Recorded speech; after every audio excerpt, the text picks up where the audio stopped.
मारो इसे और मारो इसे, ये इसी लायक है। अरे मारो यार। सरपंच जी, कालिया को चोरी करते हुए हम सब ने रंगे हाथ पकड़ा है। अब इसे गांव से बाहर निकाल देने में ही हम सबकी भलाई है। तो देर किस बात की है, अभी इसे धक्के मार के इस गांव के बाहर का रास्ता दिखा दो। अरे सरपंच ऐसा मत करिए, मुझे एक मौका और दीजिए, मैं दोबारा कभी चोरी नहीं करूंगा।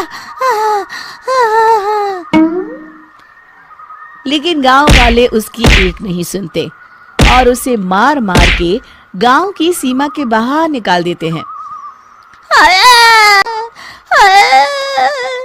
कमबख्तों ने जम के धुलाई की है मेरी।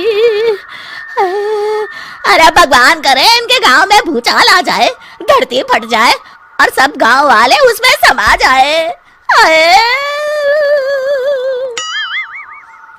चलते चलते कालिया जंगल में पहुंच जाता है। उसे वहां एक प्रयोगशाला दिखाई देती है। अरे इस जंगल में ये अजीब सा दिखने वाला घर किसने बनाया है, चल कर देखना पड़ेगा। कालिया प्रयोगशाला के पास चला जाता है। दो वैज्ञानिक प्रयोगशाला में बातें कर रहे होते हैं। बधाई हो डॉक्टर चमन, आखिरकार हम दोनों ने मिलकर एक ऐसी घड़ी का आविष्कार कर लिया है जिसे पहनकर कोई भी इंसान गायब हो सकता है। हाँ हाँ, तुमने बिल्कुल सही कहा डॉक्टर जर्माटो।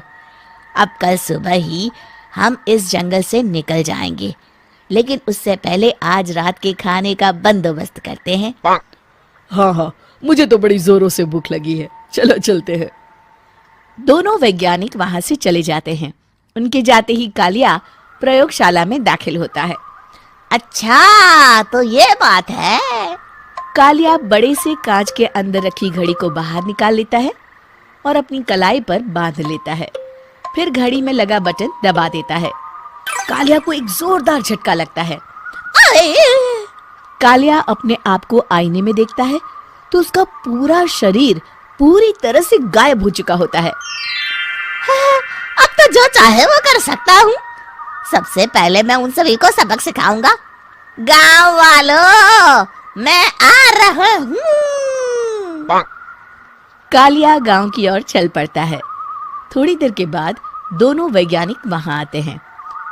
अरे ये क्या, लगता है कोई हमारी घड़ी चुरा कर ले गया है। ये देखो पैरों के निशान। अब क्या होगा, अगर वो घड़ी किसी गलत हाथों में पड़ गई तो अनर्थ हो जाएगा। तुम चिंता मत करो, हमारी घड़ी में जो बैटरी लगी है ना, वो सिर्फ 24 घंटे चलेगी। उसके बाद वो घड़ी काम करना बंद कर देगी।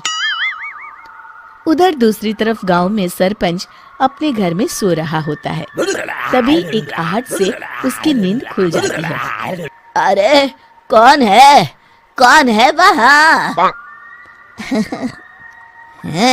बड़े मजे से सो रहा है, आज मैं तुझे नहीं छोड़ूंगा। कालिया पास में पड़ा डंडा उठाकर सरपंच की पिटाई शुरू कर देता है। ये ले, ये ले, तू इसी लायक है, ले। आप मर गए। अरे ये क्या हो रहा है? अरे कोई बचाओ मुझे, मेरे घर में भूत आ गया है। सही कहा, मैं भूत ही तो हूँ, ये ले। अरे भूत जी, मैंने आपका क्या बिगाड़ा है, मुझे छोड़ दीजिए। आपको क्या चाहिए? तेरे घर में जितना भी पैसा है ना, मुझे ला कर दे दे, तब मैं तुझे छोड़ दूंगा और यहाँ से चला जाऊंगा। सरपंच अपनी तिजोरी से पैसे निकालकर एक बड़े कपड़े में बांधकर जमीन पर रख देता है और कालिया लेकर वहां से चला जाता है। दूसरी तरफ जमींदार गांव के चौराहे पर खड़ा कुछ लोगों से बात कर रहा होता है।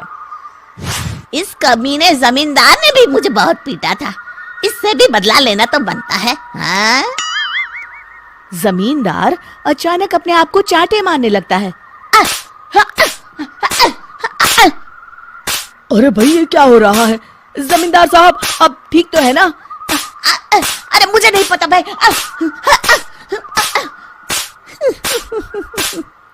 अरे मर गए रे, ये तो पक्का किसी भूत प्रेत का काम है। जमींदार के अंदर कोई भूत आ गया है, इससे पहले कि ये हमारे अंदर आ जाए। मनोहर भाई, अपनी जान बचानी है तो भागो यहाँ से। ये क्या? अरे बाप रे बाप, तो बड़ा डर लगता है। मैं तो चला यहाँ से। अगली सुबह इस घटना से पूरे गांव में दहशत फैल जाती है। सभी गांव वाले आपस में बात करने लगते हैं। अरे भाई, पता नहीं कहां से हमारे गांव में एक भूत आ गया है। उसने कल रात को सरपंच और जमींदार की खूब पिटाई की और उनके सारे पैसे भी लेकर चला गया। हाँ भाई हाँ, ये भूत तो मुझे बड़ा अजीब लगता है। मेरी समझ में नहीं आता कि भूत उन पैसों का करेगा क्या। अरे तेल में पकोड़े बना के तलेगा। बेवकूफ, इस बात की चिंता करके कहीं वो भूत हमारे घर में ना आ जाए। तुम बिल्कुल सही कह रहे हो आर्या, मैं भी इसी बात से घबरा रहा हूँ। अच्छा, अब मैं अपने घर जा रहा हूँ। तुम सब भी अपने अपने घर चले जाओ, उस भूत का कोई भरोसा नहीं है। हाँ। तीनों वहां से चले जाते हैं। दूसरी तरफ कालिया सारे पैसों को एक खंडर में छुपा देता है। इतने सारे रुपए तो मैंने अपनी पूरी जिंदगी में एक साथ कभी नहीं देखे। इस तरह कुछ दिनों में मैं अमीर बन जाऊंगा। आज मैं उस मोटे बब्बन को अपना शिकार बनाऊंगा। सुना है दहेज में बहुत सारे पैसे और गहने मिले हैं उसे। रात होते ही कालिया बब्बन के घर में घुस जाता है।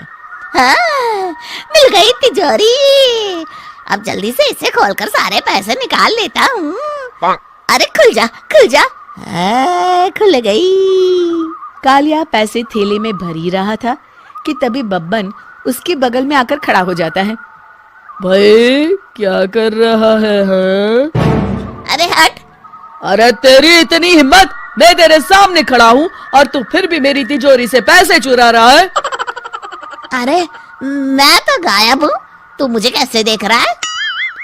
कालिया अपनी घड़ी को देखता है। अरे इसे क्या हो गया है? हाय, लगता है बैटरी खत्म हो गई।